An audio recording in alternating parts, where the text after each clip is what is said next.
पति पत्नी की दर्द भरी कहानी। सुबह 9 बजे राजीव चौक के मेट्रो स्टेशन में उस भीड़ भाड़ भरे माहौल में सीढ़ियों के किनारे राहुल अपना सिर नीचे किए हुए बड़ा उदास होकर अपने एक मित्र का इंतज़ार कर रहा था। उसी समय सुनील आता है और राहुल के कंधे में हाथ मारता हुआ पूछता है, अरे यार राहुल, तूने तो हद ही कर दी।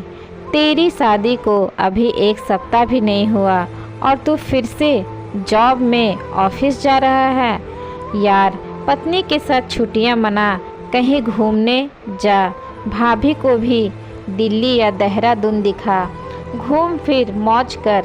सुनील बोला जा रहा था, लेकिन राहुल था कि अपना सिर उठा ही नहीं रहा था। यह देखकर सुनील ने गंभीर होकर पूछा, यार सब कुछ ठीक तो है ना? तू ऐसा उदास क्यों दिख रहा है? राहुल तब भी चुपचाप था। यह देखकर सुनील ने कहा, तबीयत तो ठीक है ना? और भाभी?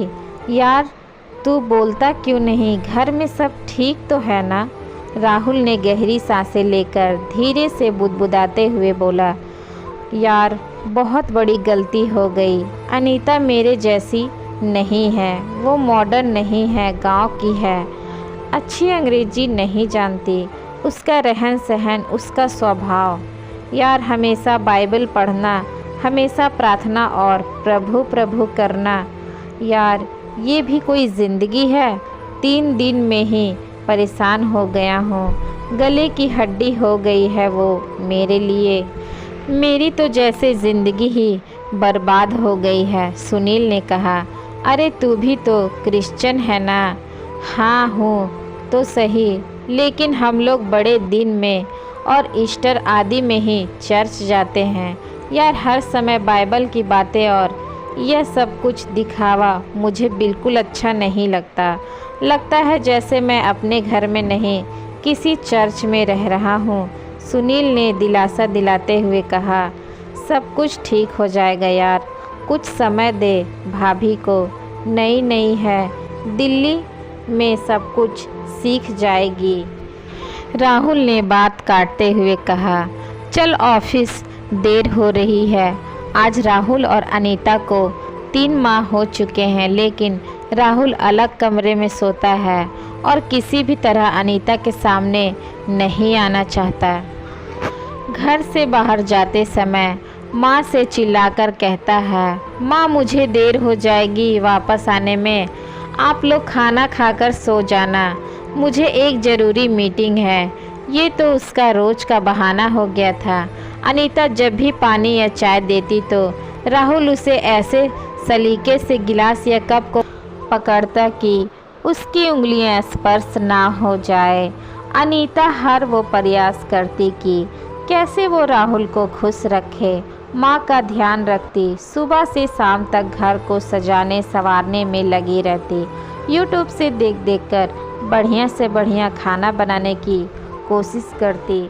आज शाम राहुल गाजर का हलवा खाते हुए ज़ोर ज़ोर से अपने ऑफिस के किसी व्यक्ति से बातें कर रहा था। माँ ने ऊंची आवाज़ में कहा, अरे घर में तो कम से कम शांति से खाया कर, ऑफिस को घर में मत लाया कर, गाजर का हलवा ठंडा हो जाएगा।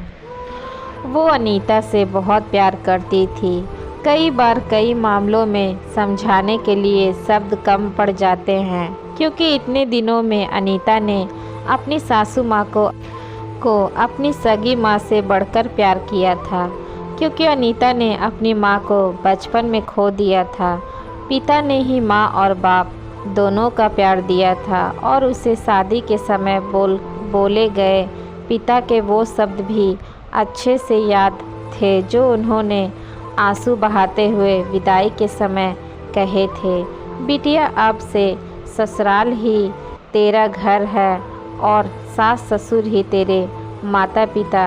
अनीता अपना कर्तव्य निभाने में कोई कसर नहीं छोड़ रही थी, लेकिन राहुल का यह स्वभाव देखकर उसे हर पल कांटे के जैसे चुभ रहा था।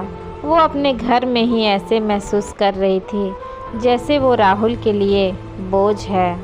अनीता ने ठान लिया कि अब वो ज़्यादा चुप नहीं रहेगी। वो इस विषय में राहुल से खुल के बात करेगी कि क्या कमी है मुझ में, क्यों वो एक ऐसे गुनाह की सज़ा सह रही है जो उसने कभी की ही नहीं।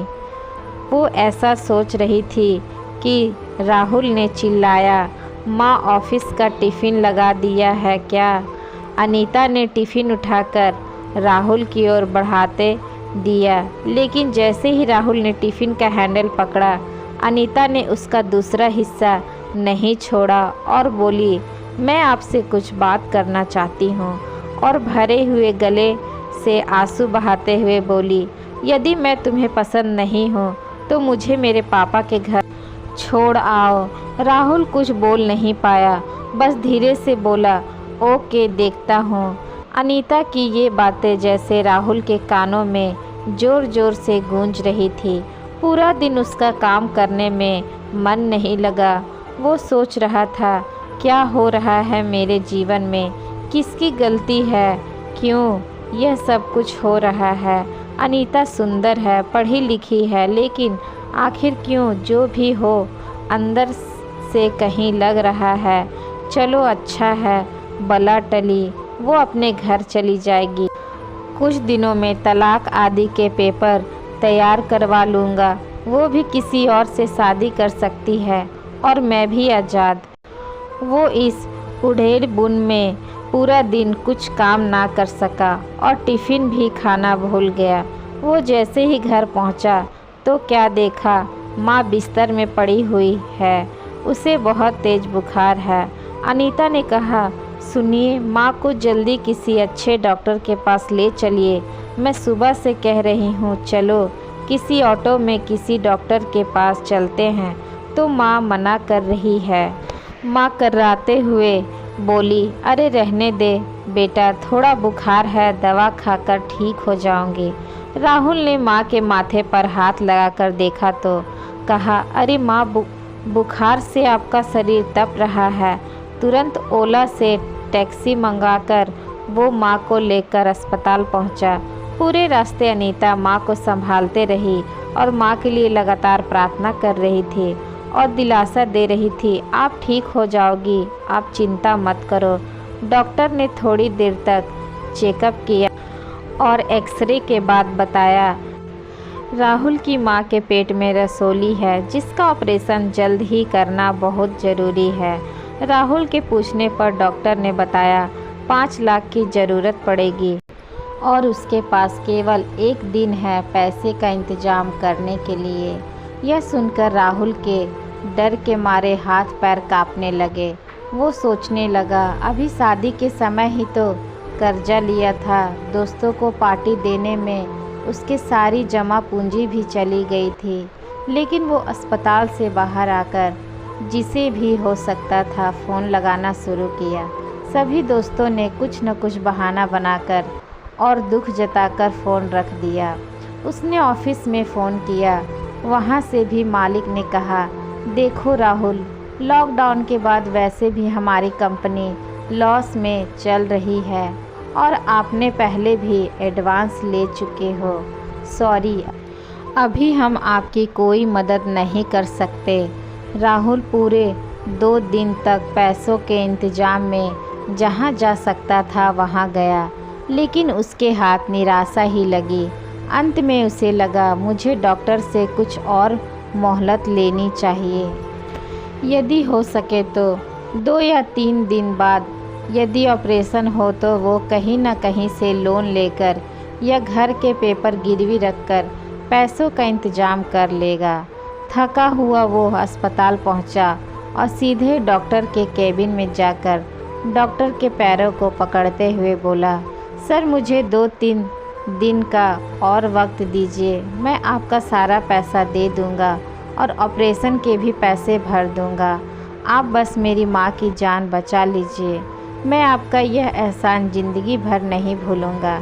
राहुल रो रहा था। डॉक्टर ने कहा, अरे तुम क्यों परेशान हो रहे हो, तुम्हें तो खुश होना चाहिए, ऊपर वाले ने तुम्हें इतनी अच्छी पत्नी दी है, उसने पूरा पैसा चुका दी है।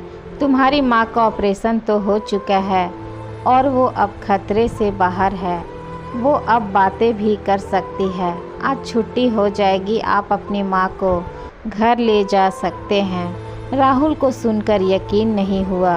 वो दौड़ा और लेडीज वार्ड में माँ के पास पहुँचा तो देखा माँ बिस्तर में पीछे टिकी हुई बैठी है और अनीता उनके पैरों को हल्के हल्के से दबा रही है।